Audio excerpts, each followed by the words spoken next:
मित्रों नमस्कार। अभी तक हम लोगों ने कन्या लग्न अथवा कन्या राशि वालों के लिए कैसा रहने वाला है राहु केतु के गोचरी परिवर्तन का प्रभाव, इसकी चर्चा की। अब हम यहां बात करेंगे राहु केतु का जो गोचरी परिवर्तन हो रहा है, इसका तुला लग्न पर क्या असर पड़ेगा, तुला लग्न वालों के लिए कैसा रहेगा यह गोचरी परिवर्तन।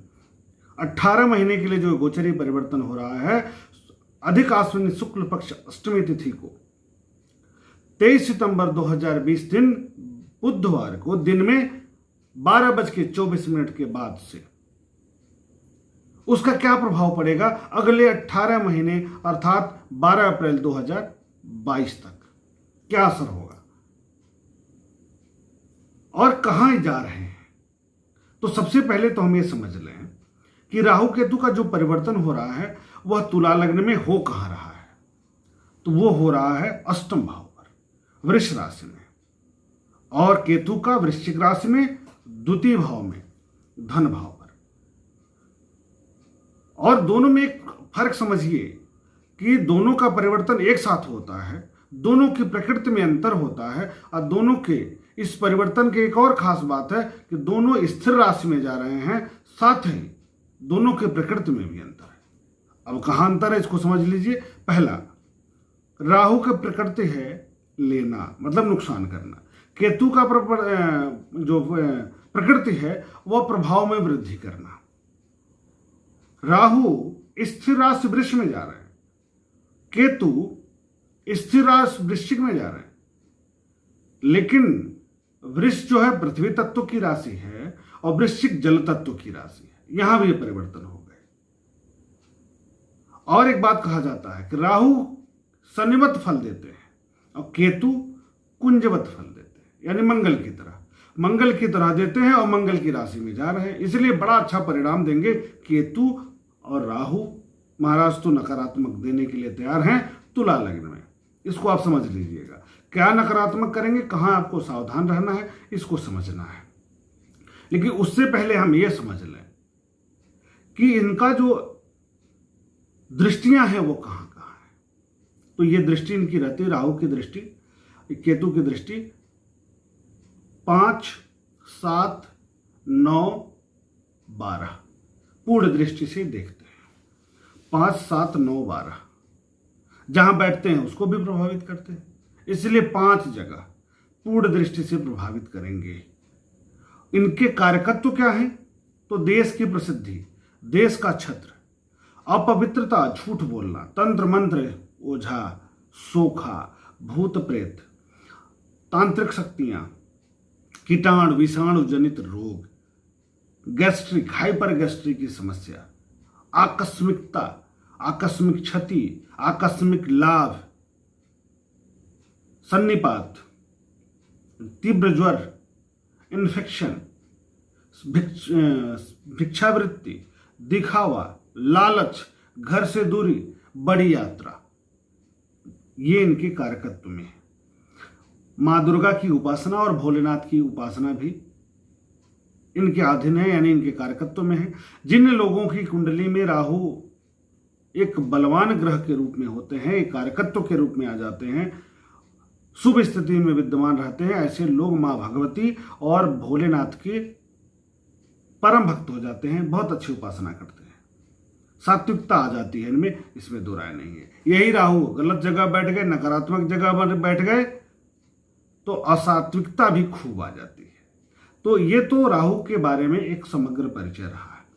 अब तुला लग्न के लिए ये क्या प्रभाव स्थापित करेंगे, इसको हम सीधे सीधे समझना शुरू कर दें। तो अष्टम भाव से इनकी दृष्टि पड़ेगी धन भाव पर, और द्वादश भाव पर, और चतुर्थ भाव पर, और सप्तम भाव पर।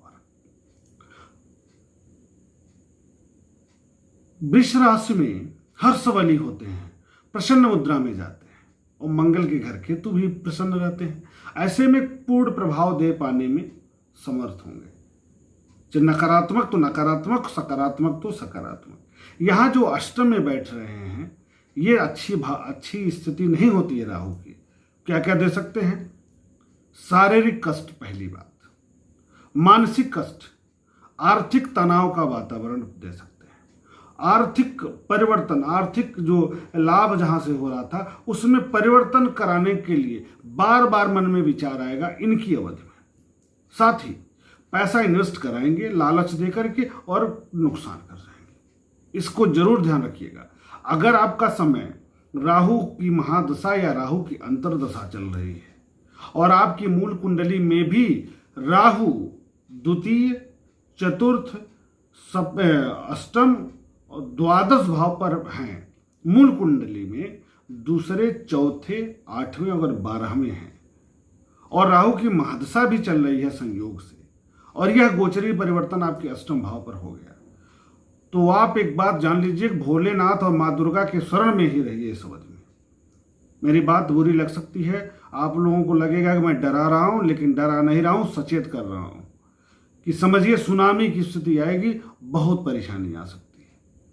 केतु का भी अगर महादशा है तो भी आपको सतर्क रहना है, किसी गुरु के सानिध्य में ही रहना पड़ेगा आपको अगले 18 महीने, नहीं तो आपको राहु हिला देगा, परेशान कर देगा, इनर प्रॉब्लम दे सकता है, यूटीआई देगा, पेशाब संबंधी समस्या दे सकता है, ऑपरेशन का भी योग बना देगा, शारीरिक कष्ट भरपूर दे देगा, फंस जाएंगे आप, लीवर की समस्या दे देगा, तो कष्ट की स्थिति उत्पन्न करेगा, इसमें दो राय नहीं है। इसमें आपको सावधानी बरतने की बहुत ज्यादा जरूरत है।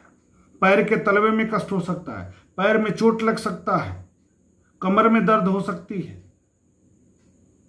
यानी आपको कब सावधान ज्यादा रहना है, जब आपकी मूल कुंडली में दूसरे, चौथे, 8वें, 12वें हों, साथ में राहु की दशा या महादशा या अंतर्दशा चल रही है और राहु का यह 18 महीने का गोचरी परिवर्तन हो जा रहा है, तो ऐसे में आपको बिल्कुल सतर्क रहना है, बिल्कुल सतर्क रहना है और भैरव उपासना करिए। जो उपाय बताऊंगा इस वीडियो के अंत में उसको जरूर आप करिएगा, तो आपको लाभ अच्छा मिलेगा। लाभ का मतलब यह कि नकारात्मकता दूर होगी। अब बात कर लेते हैं, केतु बैठे हैं द्वितीय भाव पर, राहु की दृष्टि है लेकिन केतु बैठे हैं, तो हम पहले ही बताए हैं कि दोनों के प्रकृति में अंतर है। राहु नुकसान करते हैं और केतु वृद्धि करते हैं, तो पारिवारिक वृद्धि का योग बनेगा। यहाँ परिवार में कुछ वृद्धि होगी, आय के साधनों में वृद्धि हो जाए, वाणिज्य व्यवसाय में वृद्धि हो जाए, व्यापार के क्षेत्रों में परिवर्तन हो जाए, घर में नए सदस्य आ जाए, घर में संतान की उत्पत्ति हो जाए, ये सब हो सकता है। वाणी में तीव्रता हो जाए, वाणी आपकी कटुता की तरफ जाए, दांत की समस्या हो जाए, इस तरह की स्थितियां ये उत्पन्न करते हैं और ये उत्पन्न कर सकते हैं। इसलिए आपको बड़ा सावधान रहना है, लेकिन वृद्धि करेंगे केतु महाराज, इसमें भी दो राय नहीं है। अचानक दुर्घटना से आपको सतर्क रहना है, दुर्घटना हो सकती है। विशेषकर वे लोग बिल्कुल सतर्क रहें जिनकी मूल कुंडली में फिर वही दूसरे, चौथे, 8वें और 12वें हो। लेकिन यदि आपकी मूल कुंडली में तीसरे, 6वें, 11वें भाव में है, 10वें भाव में है, तो आपको बहुत चिंतित होने की आवश्यकता नहीं है। परेशान करेंगे लेकिन उतनी मात्रा में नहीं करेंगे जितनी मात्रा में ये पूर्व की स्थिति में कर रहे थे, 2, 4, 8 और 12 की स्थिति में करते। यहां आपको ध्यान रखना होगा। अब गले में इन्फेक्शन, गले की समस्या, दांत की दिक्कत, वाणी ऐसे गलत जगह पर आपसे निकल जाएगी, मुंह से कुछ निकल जाएगा जिसका खामियाजा आपको भुगतना पड़ सकता है, नकारात्मकता आपको झेलनी पड़ सकती है, परिवर्तन का असर बनाएगा। इस बीच में कर्ज लेकर कोई बड़ा कार्य बिल्कुल मत करिएगा। कर्ज ले लेंगे तो आपको दे पाने में छक्के छूट जाएंगे, आप नहीं दे पाएंगे, आप पूरा 18 महीना परेशान होते ही नजर आएंगे। इसलिए कर्ज लेकर के बिल्कुल न करिएगा। हाँ, अगर आपको 1 लाख का कार्य करना है तो 50 का ही करिए, 50 रिजर्व में रखिए उस बिजनेस को, उस व्यापार को संभालने के लिए, क्योंकि परिवर्तन कराते हैं, व्यापार में परिवर्तन हो के रहता है, इसमें दो राय नहीं है। तो बुद्धिमानी से काम करिएगा तो आपको फायदा होगा। वाणिज्य व्यवसाय के क्षेत्र से जो लोग जुड़े हैं, सेल्स मार्केट के क्षेत्र से जुड़े हैं, राजनीति के क्षेत्र से जुड़े हैं, वकालत के क्षेत्र से जुड़े हैं, मैनेजमेंट के क्षेत्र से जुड़े हैं, उनके लिए कुछ अवसर मिल सकता है। लेकिन राहु की पूजा आप जरूर करा लीजिएगा, आगे भी मैं उपाय जरूर बताऊंगा। अब अगली दृष्टि इनकी पड़ रही है चतुर्थ भाव पर, माता के भाव पर, सुख के भाव पर, गृह और वाहन सुख के भाव पर। अब यहां फिर मैं कहूंगा कि शनि जो है स्वगृही हो करके चौथे भाव में विद्यमान रहेंगे, नवम पंचम का योग बनाएंगे।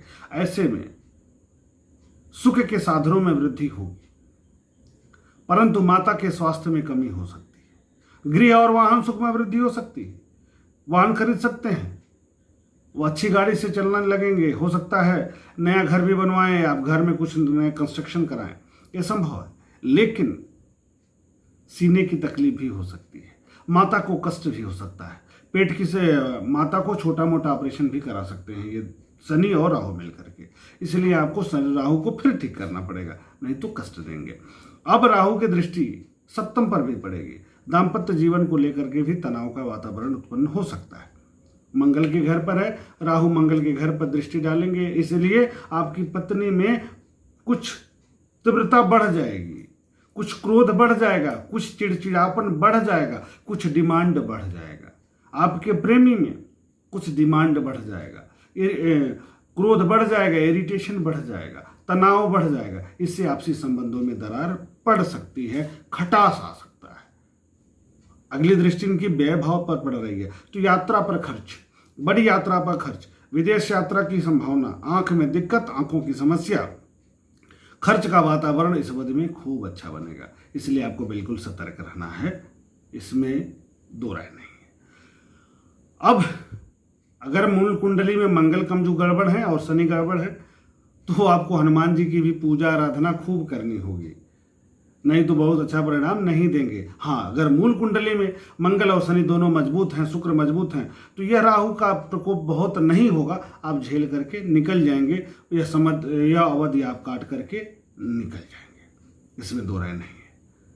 उपाय क्या करेंगे आप? पहली बात तो यह जान लीजिएगा, राहु के मंत्रों का जप करा डालिएगा। ओम रांग राहवे नमः, इसी मंत्र का 80,000 मंत्रों का जप करा दीजिएगा। दुर्बा और समिधा के साथ हवन करा दीजिएगा। दूसरा क्या उपाय करेंगे कि यदि राहु की दशा, महादशा, अंतरदशा है और मूल कुंडली में भी अष्टम पर है, द्वादश पर है, चतुर्थ पर है, द्वितीय पर है, तो ऐसी स्थिति में आप अपने शरीर के वजन के बराबर कोयला, कच्चा कोयला, लकड़ी वाला कोयला वजन कराएंगे और उसको बहते जल में, गंदे जल में आप प्रवाहित कर देंगे। इससे आपकी नकारात्मकता बिल्कुल कम हो जाएगी और प्रगति होगी, क्योंकि केतु देने के लिए बैठे हैं ना, तो आप केतु को प्रसन्न कैसे करेंगे, उनका भी उपाय करिए। 2 रंगा कंबल किसी गरीब को दान कर दीजिए, 2 रंगा कंबल किसी गरीब को दान कर दीजिएगा, जो जिसको आवश्यकता हो उनको दान कर दीजिएगा, तो बड़ा अच्छा फायदा होगा। इस प्रकार तुला लग्न वालों के लिए क्या परिणाम लेकर आने वाले हैं राहु और केतु, इसकी चर्चा हम लोगों ने कर लिया। एक बात हम जब बता दें आपको, आप लोग थोड़ा वीडियो को देखते रहिए और सामाजिक जो घटनाएं हैं, समाज पर जो इसका प्रभाव है, उसको भी देखते रहिए। क्योंकि देखिए, मैं चापलूसी वाला बात बिल्कुल नहीं करता, जो मुझे दिखता है मैं स्पष्ट रूप से आप लोगों को बता देता हूं, सचेत करने का प्रयास करता हूं, ताकि देखिए, सबसे बड़ी बात होती है जब कोई व्यक्ति बीमार होता है, बुखार होता है, तो डॉक्टर ये चेक करता है कि आपको इन्फेक्शन कैसा है, और जो जिस चीज़ का इन्फेक्शन होता है, वायरल इन्फेक्शन है, थ्रोट इन्फेक्शन है, पेट का इन्फेक्शन है, यूटीआई है या यूरिन इन्फेक्शन है, सबके लिए अलग अलग एंटीबायोटिक देता है। पहले पैरासीटामॉल आप कितना भी खाइए ठीक नहीं होगा जब तक एंटीबायोटिक नहीं चलेगा, इसलिए एंटीबायोटिक का बहुत महत्व है डॉक्टरी में। उसी प्रकार हमारे ज्योतिष शास्त्र में भी उपायों का विशेष महत्व है एंटीबायोटिक के रूप में। रत्न वगैरह तो रिवाइटल है, विटामिन है, एक्स्ट्रा विटामिन ले रहे हैं आप तो शरीर को ताकत प्रदान करने के लिए, लेकिन अवरोध समाप्त करने के लिए आपको उपायों की आवश्यकता होगी, पूजा की आवश्यकता होगी। तो ये रही तुला लग्न वालों पर क्या असर रहेगा। अब हम बात करेंगे वृश्चिक लग्न अथवा वृश्चिक राशि वालों पर क्या असर पड़ेगा इस अगले वीडियो में। तब तक के लिए शुभ नमस्कार।